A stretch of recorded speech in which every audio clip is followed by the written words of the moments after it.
I'm delighted to say, as always, for our last section of the podcast, it's the West Ham women. We're joined by a friend of the show, repeat visitor. Welcome back, Kathryn Batte from the Daily Mail. Kathryn, it's great to see you again.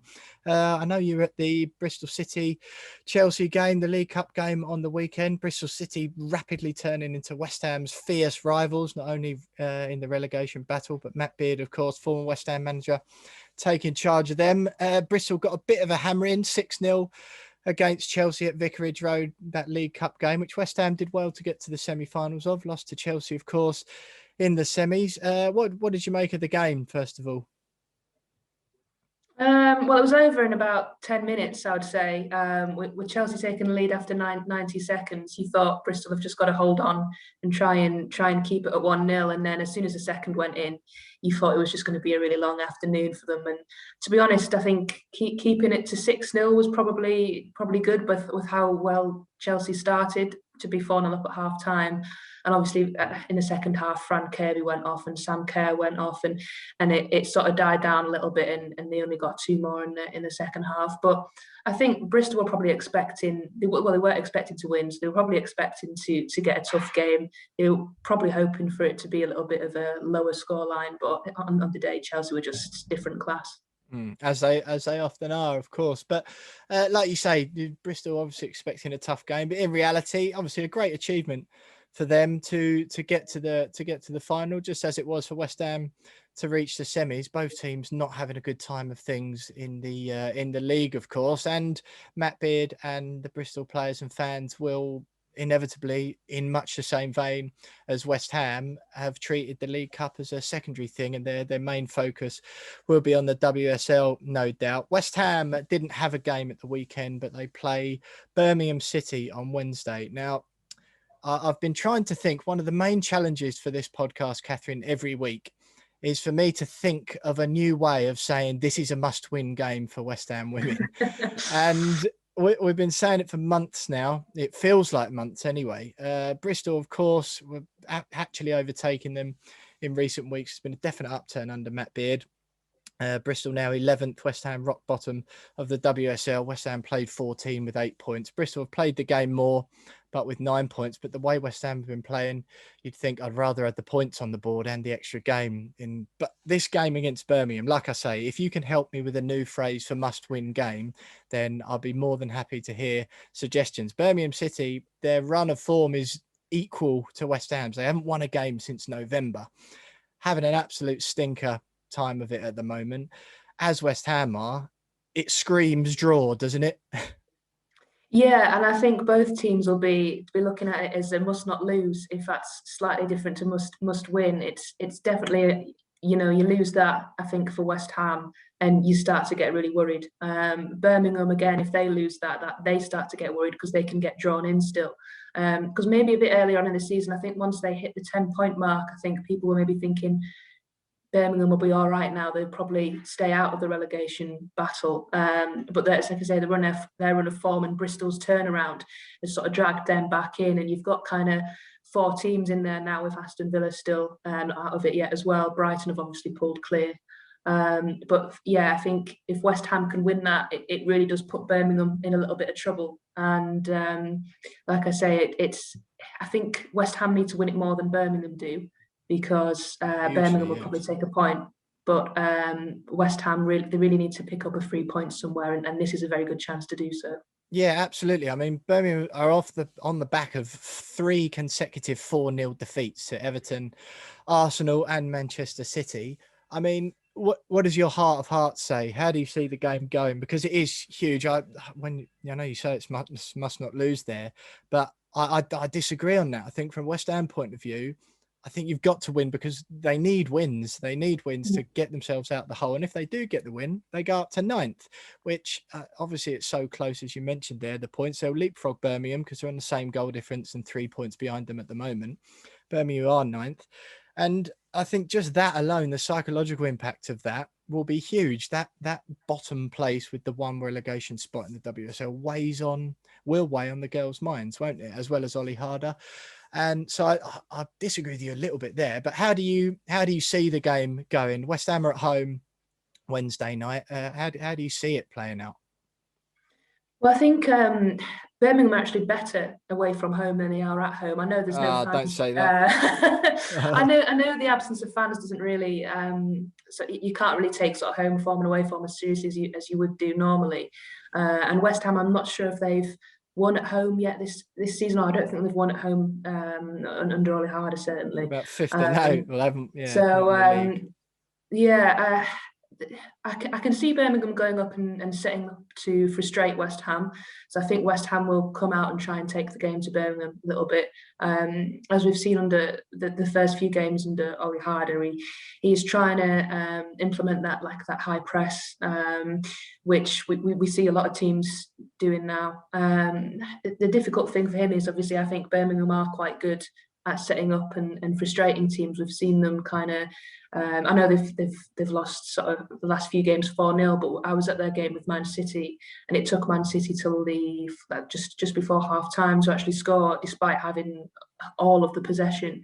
And I think they'll go there to West Ham and try and do the same thing.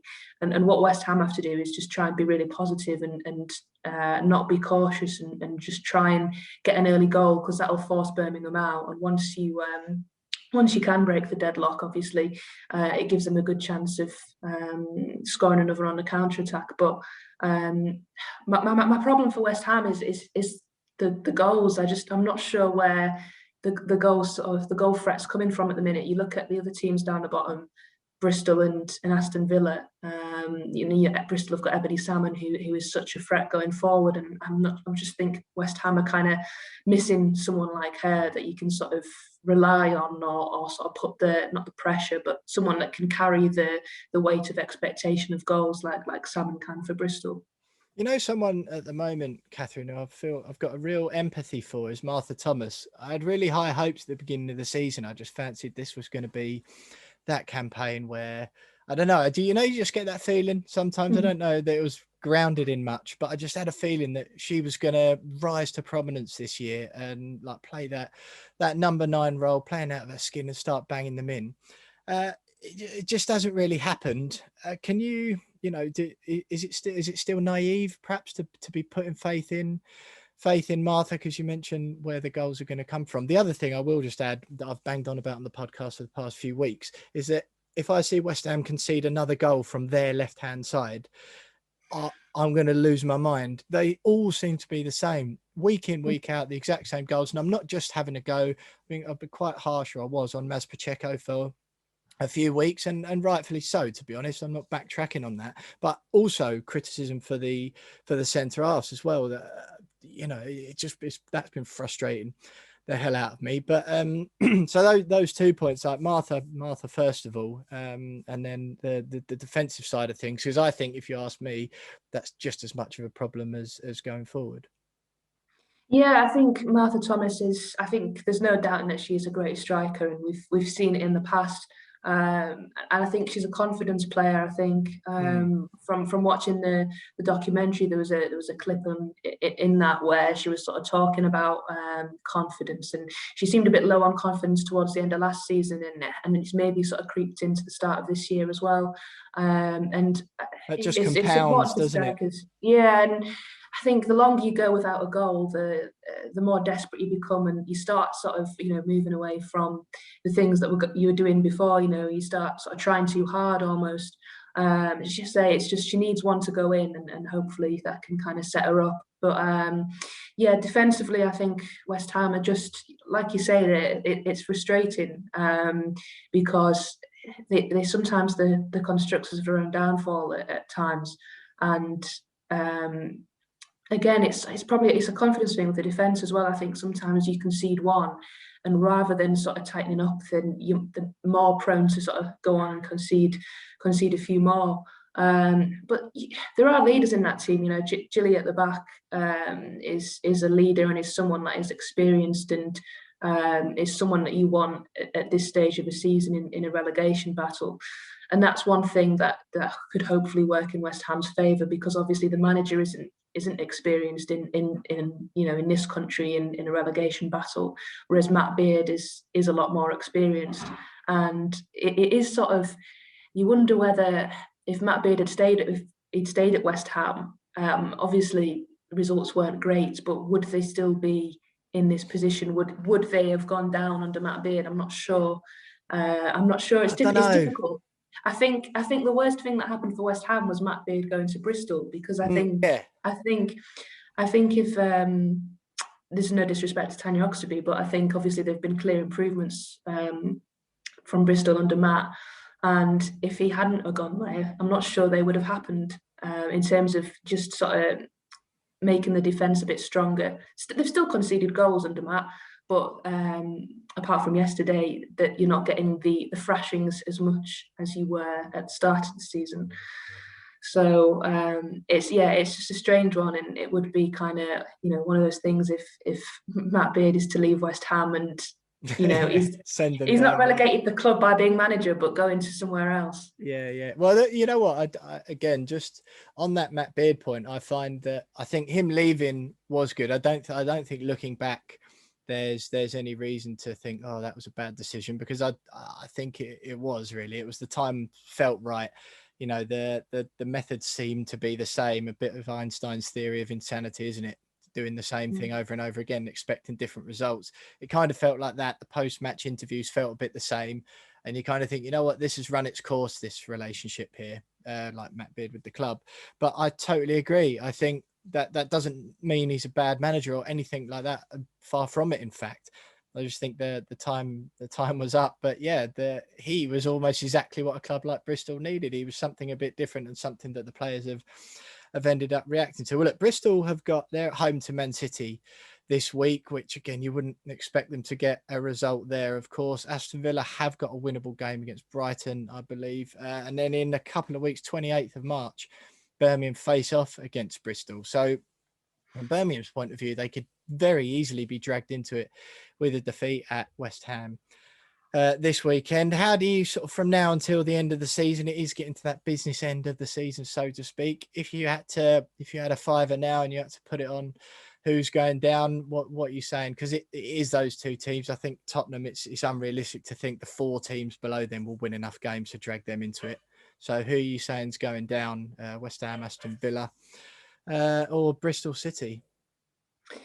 Well, I was looking Birmingham, at West Ham's, of course. Sorry, or Birmingham. I was looking at West Ham's fixtures earlier, and I think you've got to play Aston Villa twice still, which could be huge in terms of dragging, which club is going to kind of be pulled further into the battle. It is difficult. I think a lot are sort of. I'm not sure about Birmingham until this game, until they play you. I sort of think a lot depends on that result.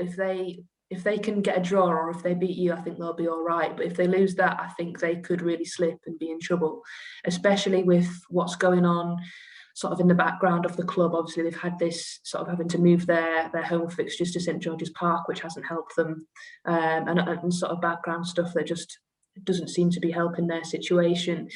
I think Bristol will still be in it right until the final day. While they have got someone that is great up front like Ebony Salmon, they are still going to leak goals.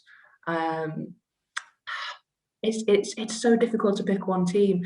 I think from West Ham's point of view, you want to be safe before the final day, because the last day is Man City, I think, as it stands. Man City at home, yeah. So you want to be safe before the final day. So a lot could depend on those 2 fixtures against Aston Villa as to whether you are. Because obviously Man City probably need something on the final day if they're going for the title, which they probably will be, regardless of their result against Chelsea. I would say, I think... It sounds like you want to say West Ham, Kathryn, which you are allowed. I think if you were going to put a bet on right now, I think you would say West Ham, but I think a lot is going to depend on Wednesday's game and whether they can. I think if they win that, I think they'll take a lot of confidence from that, and that'll knock Bristol. And then you would be looking at Bristol and Birmingham, because I think Aston Villa have shown enough that they've got enough to get out of it, unless they go on a real slide. So I'm gonna hopefully I'll come back to you maybe in later in the season, and once we know this result this week. But I would say between Yeah, I'm sitting on the fence really. I've not given you a proper answer. Yeah, absolutely. Well, look, I mean, it's proper crunch time for excuse my colloquialisms there, not very professional broadcasting words, but it really is. Birmingham at home, Reading away, 2 games against Aston Villa, 1 home, 1 away, and a game at home to Everton. I think those are really the ones that will define West Ham's season. They've got Man City at home, as you mentioned, Man United away in there, but there are teams who are beatable. It's a bit unfortunate at the moment, that sort of complete lack of confidence. But against a team like Birmingham, who are in exactly the same vein of form, I think one of, obviously the worst thing is defeat, but even a 0-0 or a 1-1 draw, it's not good enough this weekend. I think if they win this weekend, I think they stay up. I think it's as simple as that, because I think there'll be that confidence finally, and then going into some games, those ones I just mentioned, Reading, Villa, twice, and Everton. I mean, having Villa twice still is absolutely huge. So yeah, I think if they win on Wednesday night, 7:30, West Ham at home to Birmingham City. But fingers crossed. Kathryn, it's been absolutely brilliant having you with us again. Wonderful to hear your experience. Are you going to the game Wednesday, or are you posted elsewhere? I'll be working from home on Wednesday, but I'll definitely be keeping an eye on it. Yeah, absolutely. Well, Kathryn, it's been a pleasure. Kathryn Batte from the Daily Mail there. Fingers crossed for West Ham women at home to Birmingham Wednesday night. Stay with